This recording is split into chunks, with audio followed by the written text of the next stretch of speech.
Hey viewers, and welcome back to another one of my upgrade kind of videos here on YouTube, courtesy of me, Adventure Link. That's me, back again for the first time in quite a while with another upgrade. So as you can see, I got me a new vehicle, newish. It's a 2004 Toyota Sienna XLE. It's got the big 3.3 V6, although it should apply to pretty much all second generation, which is 2004 to 2010 Siennas as a whole. And y'all remember that time when I put one of these in my Camry? Well, this is an upgraded version from Yonhan. Not a sponsor, just what I chose to use here. It's an upgraded version, and we're going to do it again. This time to a second generation Toyota Sienna. So as Lord Voltaire would say, you better sit that strap on and let's get ready to do it. Put this thing in one of these holes on my Sienna. Let's do it. Okay, so the first thing you want to do is you want to sneak a pry tool down here under this panel as well. You'll want to pop both of these panels off. You shouldn't have to disconnect anything, as we are just gonna need to disconnect some other things here, but all the electrical connectors can stay. The next thing you'll do is undo two 10mm bolts. I believe one is here, one is right there. So let's do it.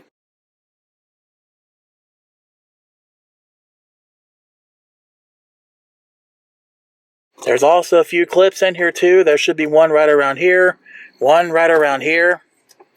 So let's do it.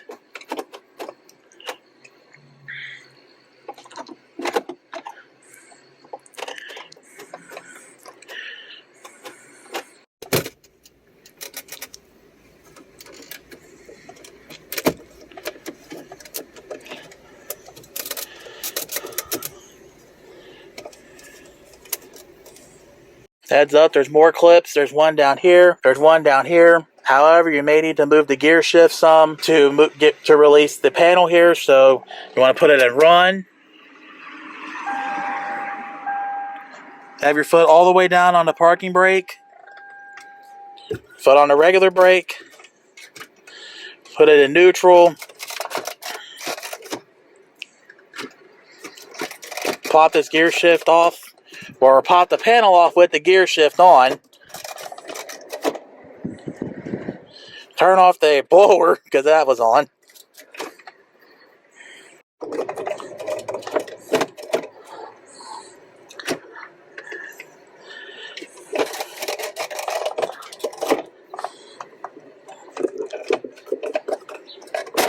Perfect. Now to free the panel off of the gear shift, you just untwist it. Just like that. Hey, on a side note, if you have one of these not XLE limited minivans, you could actually go to the scrapyard or on Amazon or Rock Auto or something and swap this knob out so you can get one with the wood grain trim on it. That's another nice easy upgrade you can do to your gear shift.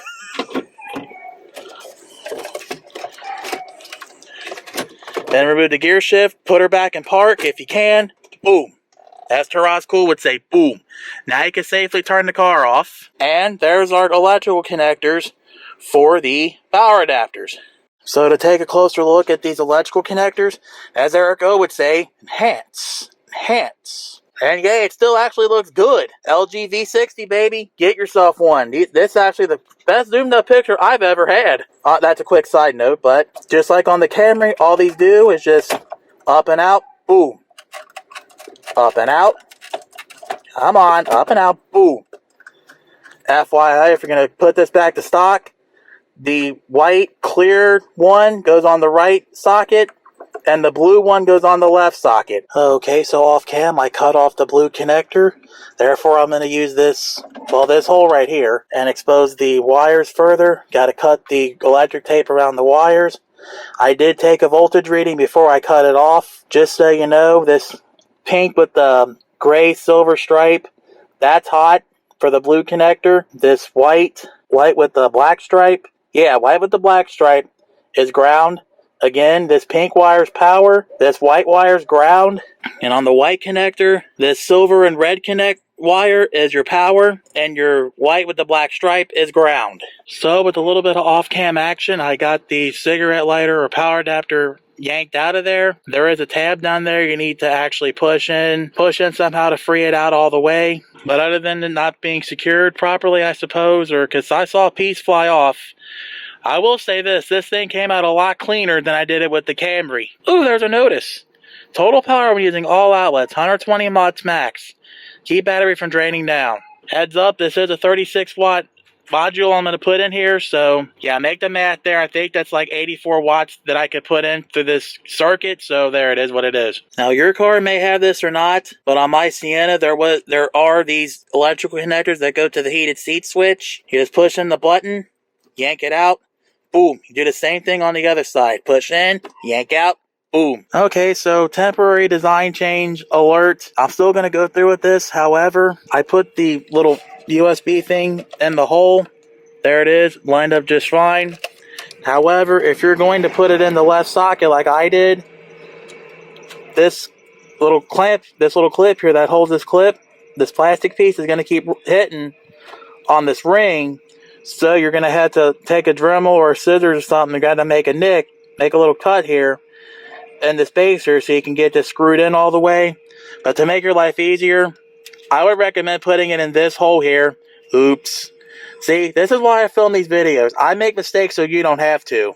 Alrighty, then after you get everything all soldered up, you connect the positive to the silver terminal, connect negative to the gold terminal, or brass, or whatever this color is. Then after that, reverse of removal should be your installation.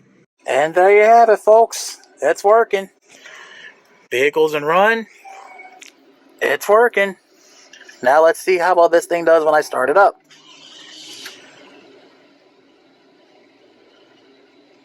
Perfect. Right on 2 green marks. Enhance, as Erico would say. Yep, 2 green marks. So there you have it. That's how to install this cute little quick charger in your 2nd generation Toyota Sienna.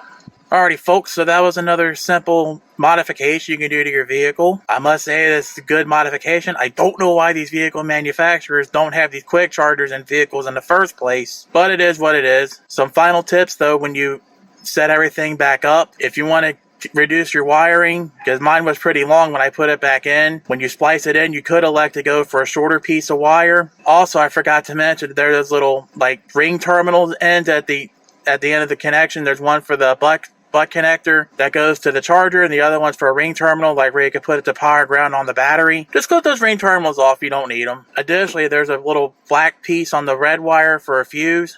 You can leave it there if you want, but in my opinion, it's kind of redundant. Your vehicle's protection should keep that little that little charger in line, and if it goes out, well, then it'll just blow the vehicle's fuse rather than a redundant fuse that you had to dig out and find out what happened. Also, the upper trim pieces, if you start up at the top with the corners, that's like those Astro Pops. Start your way up at the top, all the way down. Same deal. Start up at the top and go all the way down, and it'll be nice and secured in place. I rattled on long enough. That's it. That's how you put that fast charger in your vehicle, specifically your 2nd generation Toyota Sienna minivan. I'm Adventure Link. Thank you for watching. Thank you for your support, past, present, and future. If you have any questions, comments, concerns, praise, whatever, you know what to do. Hit me up down in the YouTube comment box below. There's all the social media things, Facebook, Twitter, Twitch, Steam it, all in the video description. Check that out too. Please be sure to rate, comment, subscribe, share the video with your friends and family and all that. Lets me know if I'm doing a good job or not. I'm not making crappy videos. If you have any questions about Toyota vehicles as a whole, be it from the first vehicles ever came in the 50s, all the way up to things like my 2020 Corolla and further beyond, then check out the Toyota Enthusiast group on Facebook. Search a group, post your question. The fine folks there will answer any question you have in a timely manner. And if you never want to miss another video from me again, you gotta ring that bell. Medical bill donation links, you should know what they are by now. Down in the video description, go check that out. Please consider donating. Any amount helps, and as Games from the Grave would say, it helps keep this channel and myself live and undead. Now we're going to sign off with the wise words of wisdom from Eric the Car Guy, reminding you guys to be safe, have fun, and of course, stay dirty. And as Eric O would say, viewers, if I can do it, you can do it. Take care. See you all for the next video. Until then, have yourself a great rest of your day, evening, whatever time of day this is for you. Have a good one.